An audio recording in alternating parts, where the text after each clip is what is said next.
या so hello everyone, कैसे हैं आप सब। I am Anurag, welcome to fitness channel. And बार बार में सेम लाइन आदत पड़ गई है, मैं बोलने जाता हूँ, सॉरी। फिर से करते हैं। या सो हेलो एवरीवन, कैसे हैं आप सब। I am Anurag, welcome to fitness channel. तो कल था हमारा बैक एंड बाइसेप, उससे पहले हमने चेस्ट एंड ट्राइसेप करा था। आज अपना शोल्डर एंड एब्स है। सो शोल्डर में अपना 4 एक्सरसाइज शोल्डर की हैं। Overhead press, overhead Arnold press है मतलब, और उसके बाद lateral raise, cable lateral raise, and उसके बाद रिवर्स बैक एक्सरसाइज। तो 4 एक्सरसाइज ये शोल्डर की, देन 2 एक्सरसाइज अपना एब्स की रहेंगी। कौन कौन सी? क्रंचेस, डिक्लाइन क्रंचेस मेरे फेवरेट, और वेटेड डिक्लाइन क्रंचेस मतलब वो। देन उसके बाद हैंगिंग लेग रेज या फिर लाइंग लेग रेज, इनमें से कोई एक एक्सरसाइज रहेगी। तो ये रहेगा। मैं कभी कभार प्लैंक्स लगा लेता हूँ, वो मैं रेंडमली किसी भी दिन पे, मुझे अगर टाइम बचता है, मुझे अच्छा लगता है कि आज लगा लेते हैं तो मैं लगाता हूँ। उसका कोई सेट नहीं है, प्लैंक्स में कभी भी लगा लेता हूँ। और प्लैंक्स बेसिकली अपनी एब्स की नहीं है, वो अपने स्टेबिलिटी के लिए, कोर स्ट्रेंथ बिल्ड करने के लिए। एब्स आपके जो मेनली जो मैं कह रहा हूँ, एब्स जो दिखने वाले एब्स हैं वो सिर्फ इन्हीं एक्सरसाइज से बनेंगे, क्योंकि सिंपल सी चीज़ है। मसल कब बनती है? जब वो स्ट्रेच और कॉन्ट्रैक्ट हो। और प्लैंक्स में ना मसल कॉन्ट्रैक्ट हो रही है ना स्ट्रेच हो रही है, बस एक सिंपल पोजीशन में वो आप उस पर बहुत लोड डाल रहे हैं एक पोजीशन में जाके। तो वो आप वैसे भी कर सकते हैं, जैसे शोल्डर्स में अगर आप लेटरल रेस करते हैं तो लेटरल डंबल को लिफ्ट करके आप होल्ड कर सकते हैं, वो है। बट उससे आपकी एक शोल्डर स्ट्रेंथ बिल्ड होगी, ना कि किसी भी चीज़ को होल्ड करने की स्ट्रेंथ बिल्ड होगी, ना कि आपके शोल्डर्स वो राउंड बिल्ड होंगे। लेटरल पार्ट जो होता है साइड डेल्ट, तो वो बिल्ड नहीं होगा वैसे। उसके लिए आपको केबल लेटरल रेस या सिंपल लेटरल रेस करने पड़ेंगे। तो वैसे ही एब्स का हिसाब है। अगर आपको कोर स्ट्रेंथ बिल्ड करनी है, आप साइड प्लैंक करिए, प्लैंक करिए, और बहुत सारी चीज़ें जैसे हैंगिंग लेग रेज में लेग होल्ड करिए। तो ये सब चीज़ें हैं। तो स्क्वाट होल्ड करिए। कोर स्ट्रेंथ बहुत ज़रूरी है बिल्ड करना, क्योंकि हम कोई भी एक्सरसाइज करते हैं उसमें कोर का बहुत इंगेजमेंट होता है। और स्पेशली नहीं, सिंपल नॉर्मल चीज़ें बता रहा हूँ, चलने में भी आपकी कोर बहुत स्ट्रांग होनी चाहिए। बचपन में कोई भी छोटा बच्चा होता है वो चल नहीं पाता है, बहुत सारे रीजंस होते हैं। एक तो पहली चीज़ वो इतने स्ट्रांग नहीं होता, उसे आदत नहीं होती, प्रैक्टिस नहीं होती है। दूसरा, कोर स्ट्रेंथ भी नहीं बिल्ड हुई होती है। अब कोर स्क्वाट करते हैं तो कोर का मतलब कोर बहुत इंपॉर्टेंट है। डेडलिफ्ट करते हैं, कोर स्ट्रेंथ बहुत इंपॉर्टेंट है। तो बहुत सारी एक्सरसाइज में कोर का स्ट्रांग होना बहुत इंपॉर्टेंट है। कोर अगर स्ट्रांग नहीं होगी, आप ब्रेसिंग अच्छे से नहीं कर पाओगे, डेडलिफ्ट में डेप्थ हिट नहीं कर पाओगे, और फिर आप जब आप उठोगे डेडलिफ्ट में, तो फिर आप उससे अपने बैक से उठने लगोगे, और फिर बैक राउंड होगी, बहुत सारी चीज़ें फिर आ जाती हैं। तो इसलिए कोर स्ट्रेंथ होना जरूरी है। और एब्स बनाने हैं तो उसके लिए आपको ऐसी एक्सरसाइज करनी होगी जिसमें मसल कॉन्ट्रैक्ट और स्ट्रेच हो। Decline crunches, rope crunches, lying leg raise और hanging leg raise, Russian twist, बहुत सारी एक्सरसाइज है। वो सब आप कोई सी भी कर सकते हैं। 2-3 एक्सरसाइज चूज़ करिए, अपर लोअर एब्स के लिए और साइड ऑब्लिक्स के लिए, और ईजिली आपके एब्स बिल्ड हो जाएंगे। बस थोड़ा सा आपको अपना फैट परसेंटेज पे ध्यान देना होगा। जब फैट परसेंटेज डाउन होगा तब आपके एब्स विजिबल होने लगेंगे। या सो मैं कह रहा था कि हाँ, जब हमारा फैट परसेंटेज डाउन होगा तब अपना एब्स विजिबल होने लगेंगे। और सिंपल कोर स्ट्रेंथ बिल्ड करने के लिए आप प्लैंक, साइड प्लैंक्स, और मतलब डंबल होल्ड, मतलब सिंगल आर्म डंबल होल्ड, ये सब चीज़ एक्सरसाइज कर सकते हैं, बहुत सारी हैं। और या फिर हैंगिंग लेग होल्ड, वो सब चीज़ कर सकते हैं। अगर आपको विजुअल एब्स बनाने हैं तो उसके लिए crunches, decline crunches, rope crunches, और leg raise, lying leg raise, Russian twist, बहुत सारी एक्सरसाइज वो सब कर सकते हैं। तो वार्म अप हो चुका है, हमने सब वार्म अप कर लिया है। और अब देखते हैं वेट सिलेक्शन। मैंने बहुत टाइम हो गया आर्नोल्ड प्रेस मैंने करे नहीं है, तो चेक करना पड़ेगा किस वेट से कैसा फील होता है। 8 to 10 रेप रेंज है। तो अभी 2-4 वार्म अप सेट लेंगे, फिर उस हिसाब से देखेंगे हमें कैसा फील होता है, कौन सा वेट कैसा फील हो रहा है, हैवी लाइट क्या लग रहा है। रेप रेंज 8 to 10 रखनी है, और 3 सेट्स हैं। अगर हमने फर्स्ट सेट में 10 रेप्स करें तो हमें तीनों सेट में 10-10-10 ही टारगेट करने हैं, उससे कम नहीं। अगर 10-10-10 हो जाता है, नेक्स्ट टाइम हम वेट इंक्रीज करेंगे, वरना नेक्स्ट टाइम टारगेट करेंगे तीनों सेट में 10-10-10 रेप्स हैं।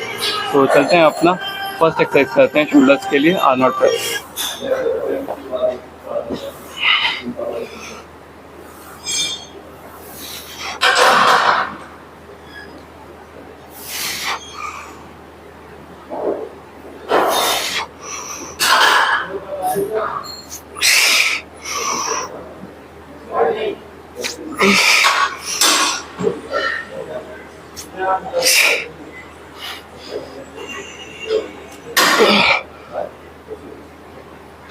अब तक 10 की बात करते हैं।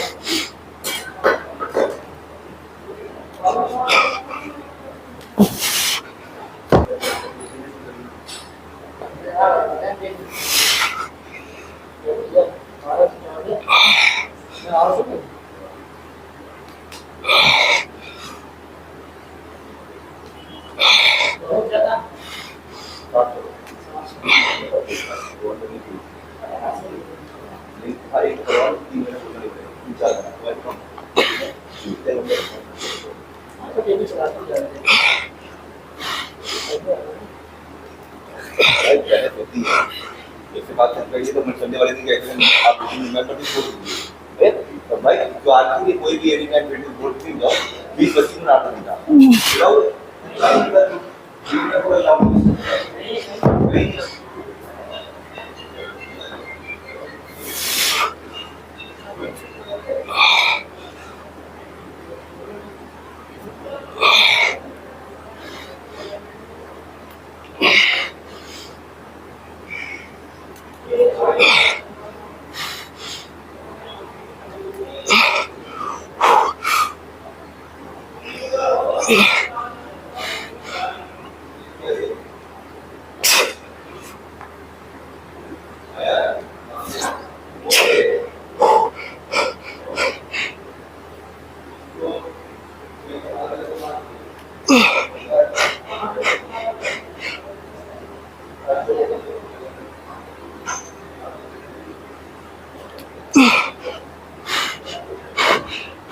या so overhead press done, Arnold overhead press, और उसमें हमने 3 सेट्स करे। 20 kgs लिया इस बार, 10 रेप्स के, तीनों सेट में 10 आ गए। नेक्स्ट टाइम हम टारगेट करेंगे कि 22.5 या 25 ले, और उससे हर सेट में 10 रेप्स टारगेट करें। 20 से 2 सेट ईजी है, लास्ट सेट में बस लास्ट तक थोड़ा सा हैवी, थोड़ा सा मतलब एक्स्ट्रा पुश करना पड़ा, वरना अच्छा था, मज़ा आया। अब इसके बाद अपना केबल लेटरल रेस, और उसमें हम 3 सेट्स करेंगे, 2 प्लेट से करेंगे। हर सेट में 15 रेप्स टारगेट रहेगा, 15, और कोशिश करेंगे अच्छा कंट्रोल और पूरे मसल माइंड कनेक्शन के साथ हो। और केबल लेटरल रेस करने का एक ही सिंपल रीज़न है कि केबल लेटरल रेस करते हुए हमारा जो साइड डेल्ट है वो पूरे टाइम टेंशन में रहता है। मतलब जब हम स्क्वीज़ करते हैं तब भी, जब हम स्ट्रेच करते हैं तब भी। डंबल से क्या होता है, डंबल जब नीचे जाते हैं तो पूरा फिर वो साइड डेल्ट से हट के वो हमारे ट्रैप्स पे आने लगता है। तो उस वजह से डंबल अगर केबल और डंबल में आप कंपेयर करेंगे तो केबल लेटरल रेस ज़्यादा अच्छा है। डंबल भी बहुत अच्छा है, but cable lateral raise dumbbell से ज़्यादा बेटर है। अगर आप मसल माइंड कनेक्शन बनाने के हिसाब से देखेंगे, मसल को जितना ज़्यादा टेंशन देने की ज़्यादा सोचेंगे, सिंपल से ये जितना ज़्यादा मसल टेंशन में रहेगा उतना ज़्यादा वो बिल्ड होगा, उतना ज़्यादा वो मसल ब्रेकेज होगा। फिर आप जैसा न्यूट्रिशन देंगे वैसा वो बिल्ड होगा। तो अगर कंपेयर करेंगे साइड केबल लेटरल रेस, और अगर वैसे आपको तो जो अच्छा लगता है वो करिए, क्योंकि मसल बिल्ड करनी है, हमें कोई साइंटिस्ट नहीं बनना है, हमें कोई एकदम परफेक्ट आदमी नहीं बनना है। जिसमें आपको ज़्यादा अच्छा लगता है वो करिए। मैं दोनों करता हूँ, अभी केबल लेटरल रेस करूँगा, देन उसके बाद क्या बोलते हैं डंबल लेटरल रेस करूँगा, फिर उसके बाद अपना सिंगल आर्म रिएटेड एक्सरसाइज होगा। सिंपल एक्सरसाइज है, बेसिक एक्सरसाइज है सारी, और कोई ऐसा एक्स्ट्रा साइंस नहीं, हैवी रेप्स, कोई ऐसा ऊपर नीचे सेट्स है वो सब नहीं है, सिंपल है। प्रोग्रेसिव ओवरलोड पे ध्यान देना है, मसल माइंड कनेक्शन पे ध्यान देना, बेसिक एक्सरसाइज को मास्टर करना है। तो चलते हैं अपना साइड लेटरल केबल के साथ करते हैं।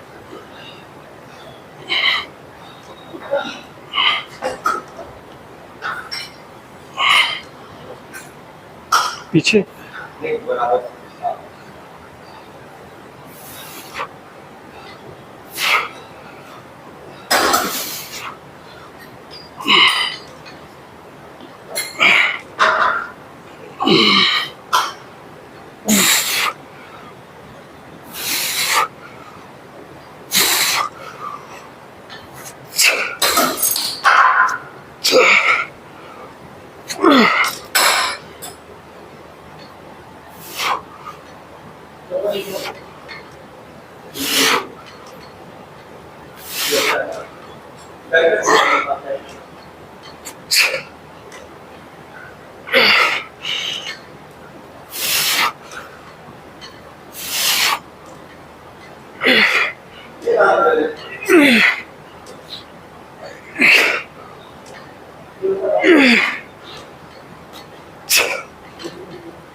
तो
केबल लिटिल रेस डन, हमने 3 सेट्स करे 2 प्लेट से और 15 रेप्स। 2 सेट अच्छे थे, लास्ट सेट में थोड़ा सा लास्ट के 5 रेप्स में क्या कहते हैं मोमेंटम यूज़ करना पड़ा, थोड़ा सा फुल अजीब, मतलब फॉर्म थोड़ी सी ख़राब हुई सिंपल लैंग्वेज में। तो नेक्स्ट टाइम टारगेट होगा कि हम 2 प्लेट से तीनों सेट्स करें, फॉर्म परफेक्ट रखें। फॉर्म परफेक्ट मतलब पूरा मसल माइंड कनेक्शन और बिल्कुल स्ट्रिक्ट फॉर्म में। नेक्स्ट टाइम का टारगेट ये होगा, मतलब वही पीआर होगा अपना। तो अब इसके बाद अपना डंबल लेटरल रेस करेंगे, उसके 3 सेट्स हैं। आई थिंक मैं वो तो करता था पहले से, तो 10 kg लेंगे और 10 kg से हर सेट में 12 to 15 रेप्स का टारगेट रहेगा, मतलब मिनिमम 12 मैक्सिमम 15। और कंट्रोल्ड और अच्छे, मतलब अच्छी फॉर्म में, वो नहीं कि ट्रैप रेजेस कर रहे हैं या पूरा आगे मोमेंटम यूज़ कर रहे हैं, आगे पीछे हो रहा है, अपना बैक से पुल कर रहे हैं, नहीं, सिंपल स्ट्रिक्ट फॉर्म और बेस्ट फॉर्म में करना है। तो dumbbell lateral raise, cable lateral raise से अच्छा खासा फटीक हो चुका है अपना, साइड सेट फटीक नहीं सॉरी पंप हो चुका है। और अब साइड लेटरल रेस डंबल से करेंगे तो और उसको स्टिमुलस मिलेगा, वो और ज़्यादा ब्रेक होगी मसल और फिर ग्रो होगी। जैसा मैं न्यूट्रिशन दूंगा फिर उस हिसाब से ग्रो होगी। स्लो प्रोसेस रहती है मसल बिल्डिंग, बहुत स्लो प्रोसेस है, धीरे धीरे करके होता है। तो सबसे बड़ी चीज़ है पेशेंस इसमें रखना होता है। जो पेशेंस नहीं रखेगा, जो चाहेगा कि भाई 30 दिन में, 60 दिन में, 90 दिन में मैं ये से ये कर दूँ, ये जो पिछली 90 डेज़ की ट्रांसफॉर्मेशन है, सिर्फ 90 डेज़ नहीं, पहले का बहुत ज़्यादा स्ट्रगल है, पहले की बहुत सारी गलतियाँ हैं, पहले बहुत सारी चीज़ें मैंने ख़राब करी हैं, बहुत सारी चीज़ें सीखी हैं और बहुत सारी रिसर्च करी है, उसका ये 90 डेज़ में फ़र्क दिखा है। ये सिर्फ 90 डेज़ ही नहीं थे, ये पहले का बहुत ज़्यादा स्ट्रगल था। तो ये सोच कभी सोच के जिम मत जाएगा, कभी सोच के फिटनेस में मत आएगा कि मैं सिर्फ इतने दिन करूँगा, इतने दिन में हो जाएगा। नहीं, आप जो सोचेंगे उसका बिल्कुल उल्टा होगा, फिर आप बिल्कुल छोड़ देंगे। सिंपल सी चीज़ है, पेशेंस रखिए, काम करते रहिए, थोड़ा सा रिसर्च करिए, थोड़ा सा ध्यान दीजिए। आज नहीं, कल नहीं, 90 डेज़ नहीं, 6 महीने नहीं, लेकिन आपको रिजल्ट ज़रूर दिखेगा। मैं प्रॉमिस कर सकता हूँ इस चीज़ का, अगर आप पेशेंस रखेंगे, डिसिप्लिन में रहेंगे और कंसिस्टेंट रहेंगे तो हाँ। अब वर्कआउट पे आते हैं। तो केबल लेटरल रेस डन, अब अपना साइड ट्रैक डंबल से साइड लेटरल रेस।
या सो हमने डंबल लेटरल रेस कर लिए हैं, उसके 3 सेट्स करें और 10 kg से 15 रेप्स करें। लास्ट वाले सेट में थोड़ा सा कंट्रोल और चाहिए, मतलब लास्ट वाले के हर सेट में कंट्रोल और चाहिए। स्लो इसेंट्रिक रखना है, और कॉन्सेंट्रिक तो फास्ट चलता है लेकिन इसेंट्रिक हमारा थोड़ा स्लो होना चाहिए। तो वो चीज़ अगला जो हमारा टारगेट रहेगा वो रहेगा। और साइड लेटरल हो चुके हैं, साइड डेल्ट अच्छा खासा फिनिश हो चुका है। अब रियर डेल्ट करते हैं। रियर डेल्ट के लिए single arm rear delt flies करेंगे केबल से। और जैसे मैं पहले भी करता रहा, ग्रैंड सीरीज में मैंने सिर्फ यही एक्सरसाइज करी अपने रियर डेल्ट के लिए और कोई एक्सरसाइज नहीं करी। तो रियर डेल्ट की सिंपल एक एक्सरसाइज यही करते हैं। और उसके बाद अपना फिर एब्स होंगे, एब्स में अपना क्रंचेस रहेगा और लेग रेज रहेंगे, सिंपल है। तो रियर डेल्ट बहुत इंपॉर्टेंट रहता है, खासकर आपके शोल्डर को ओवरऑल जो राउंड लुक होता है, जो 3D लुक होता है, जो कहते हैं सब लोग कि तीनों डेल्ट अच्छे से दिख रहे हैं, तो रियर डेल्ट बहुत अच्छा होना चाहिए उसके दिखने के लिए। बट बहुत सारे लोग नेगलेक्ट क्यों कर देते हैं इसे, क्योंकि सोचते हैं कि बैक के दिन जब हम रोइंग कोई भी मशीन एक्सरसाइज करते हैं तो उसमें टारगेट होता है रियर डेल्ट। हाँ, वो गलत नहीं है, हाँ टारगेट होता है, बट सिर्फ रियर डेल्ट टारगेट नहीं होता, क्योंकि उसमें आप मेन फोकस आप बैक पे करते हैं। तो आप बैक को ज़्यादा इंगेज करने पे, बैक को ज़्यादा स्ट्रेच करने पे फील करते हैं, फोकस करते हैं। इसलिए रियर डेल्ट हाँ पंप हुआ दिखता है, बट वो उतना ज़्यादा अच्छे से ट्रेन नहीं होता है। तो शोल्डर वाले दिन या बैक वाले दिन एक एक्सरसाइज रियर डेल्ट ही करना बहुत ज़रूरी है और अच्छे से करना ज़रूरी है। स्टार्टिंग में क्या होता है, लोग फॉर्म सही से नहीं कर पाते हैं, फील नहीं होता है। बट अगर आप करते रहेंगे, थोड़ा फोकस करे करेंगे, थोड़ा सा उसे देखेंगे कैसे कहाँ पे मुझे अच्छा लग रहा है, कहाँ पे मुझे फील अच्छा हो रहा है, तो आप ज़रूर रियर डेल्ट को फील करने लगेंगे। मेरा भी यही था, मैं स्टार्टिंग में नहीं फील कर पाता था, बट अब जाके मुझे बहुत मज़ा आता है। Single arm rear delt flies में मुझे बिल्कुल फील नहीं होता था स्टार्टिंग में, बट अब जाके फील होने लगा है। तो ट्राई करके देखिएगा single arm cable rear delt flies. तो चलते हैं अपना फर्स्ट सेट करते हैं, देन उसके बाद फिर देखते हैं कैसा फील होता है, और फिर उसी नेक्स्ट सेट फिर उसी हिसाब से करेंगे।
या सो single arm rear delt flies done, और फिर 3 सेट्स करे, 2 प्लेट्स लिया था, उससे 15 रेप्स करे। अब भी थोड़ा थोड़ा रिकवर हो रहा है लेफ्ट शोल्डर, तो मैं बहुत ज़्यादा हैवी है, बहुत ज़्यादा एक्सट्रीम उस पर फेलियर पे नहीं जा रहा हूँ। इसी वजह से नॉर्मल मसल माइंड कनेक्शन के साथ तो अच्छे से करें। इस एक्सरसाइज में सबसे मेन चीज़ क्या इंपॉर्टेंट आपको ध्यान रखनी है, अगर आप करते हैं तो आप ट्राइसेप यूज़ ना कर रहे हो, आप अपना शोल्डर से अपने रियर डेल्ट से पुल कर रहे हो। ट्राइसेप से कैसे नहीं, आप ये कर रहे हैं तो आप ये ना कर रहे हो, ये अपने एल्बोज को ज़्यादा क्या कहते हैं, एल्बो से एल्बो फ्लेक्शन ज़्यादा नहीं होना चाहिए, एल्बो ज़्यादा मूव नहीं होनी चाहिए। अपना आर्म स्टिक करके, एल्बो एकदम नॉर्मल स्टिक करके अपने शोल्डर से आप अपने रियर डेल्ट से पुल कर रहे हो वेट को। स्टार्टिंग में फील नहीं आएगा, लेकिन आप जब 10-15 रेप्स नॉर्मल वेट से करेंगे, उसके बाद धीरे धीरे आपको बर्न फील होने लगेगा। तो सिंपल चीज़ है, अपने ट्राइसेप का यूज़ ना करके अपने रियर डेल्ट का यूज़ करिए, आपको बहुत अच्छा फील आएगा।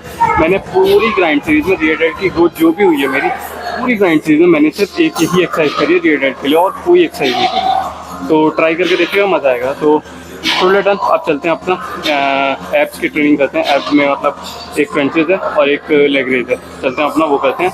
क्रंचेस करते हैं, डिक्लाइन क्रंचेस करेंगे, वेटेड करेंगे, 5 kg 10 kg देखिए, अच्छा लगा तो और करेंगे। 15 रेप्स टारगेट करेंगे, कंट्रोल अच्छे।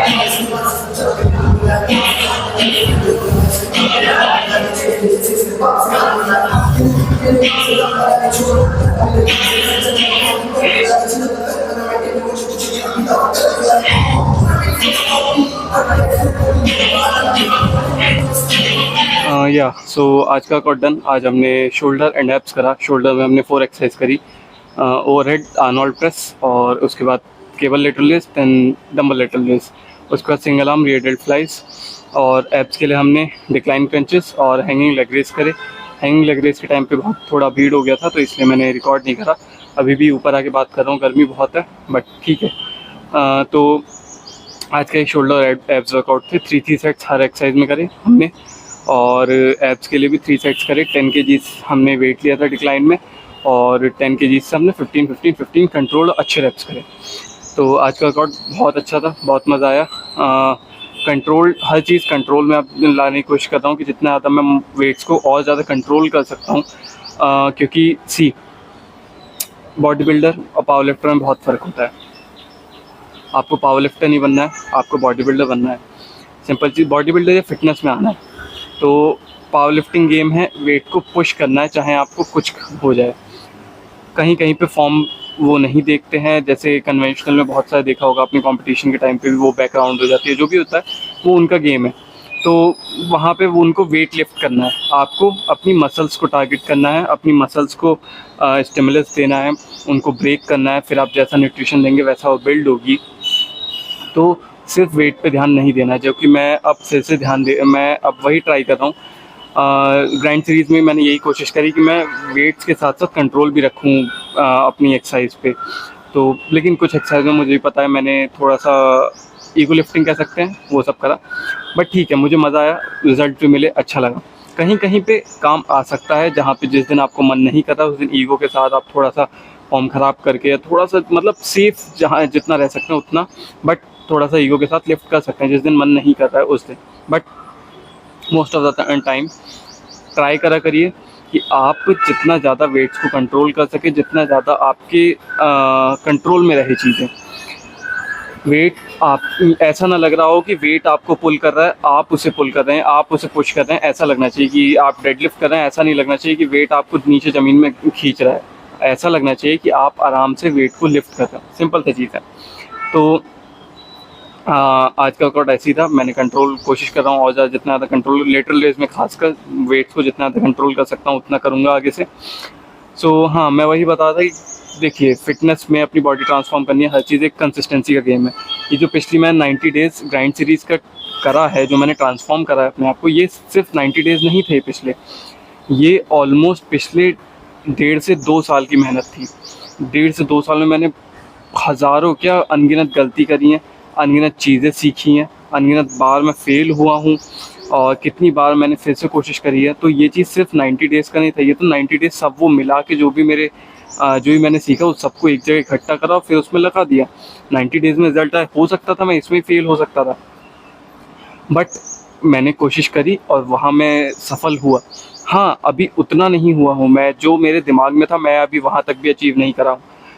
तो आगे का क्या रहेगा, आगे मैं फिर से ट्राई करूँगा, फिर से अपना जो मैंने दिमाग में सोच रखा है वो बिल्ड करूँगा। मेरा टारगेट 1 साल नहीं, 2 साल नहीं, मेरा टारगेट मतलब ये नहीं है कि मैं 3 महीने में ही कर दूँगा, 6 महीने में ही कर दूँगा। ये तो बस एक ट्रांसफॉर्मेशन था। मेरा टारगेट ऑलमोस्ट पूरी लाइफ टाइम का है। मुझे पूरी लाइफ टाइम ऐसी फिट, एकदम अच्छी बॉडी के साथ रहना है। मुझे ऐसा नहीं रहना है कि भाई आज तो मैंने ग्राइंड सीरीज़ कर लिया, ये सीरीज़ कर लिया, या ये ट्रांसफॉर्मेशन कर लिया, हो गया, ठीक है, एब्स आ गए, सब कुछ ठीक है, अगले 6 महीने के लिए कुछ भी खा रहा हूँ, कुछ भी कर रहा हूँ, तो ये पेट लेके आगे कि फ़ैट जमा कर लिया। नहीं, मुझे पूरी लाइफ टाइम फिट रहना है, पूरी लाइफ टाइम एक अच्छी बॉडी के साथ, एक अच्छे मसल्स के साथ रहना है, एक वेल मेंटेन्ड बॉडी रखनी है।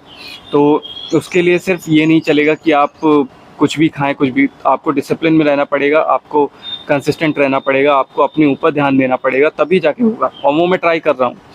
सो ये ग्राइंड सीरीज़ एंड हुई, बहुत अच्छा हुआ, मज़ा आया।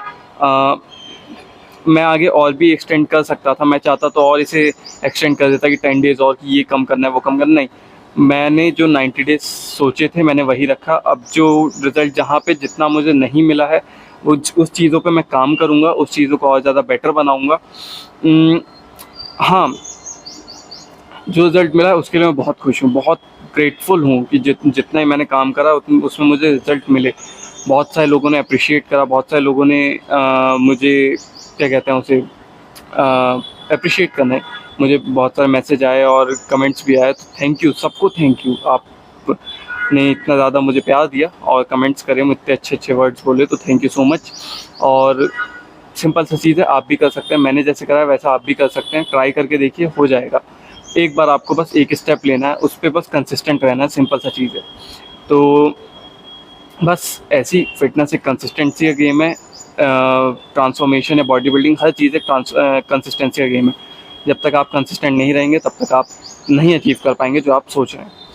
तो बस आज के ब्लॉग को यही एंड करते हैं। होप आपको बात समझ आई होगी, और बस मिलते हैं आपसे कल। वीडियो अच्छी लगी हो तो लाइक कर दीजिएगा, और जो भी पार्ट आपको अच्छा लगा हो, जो भी सजेशन हो, एडवाइस हो, कमेंट कर सकते हैं।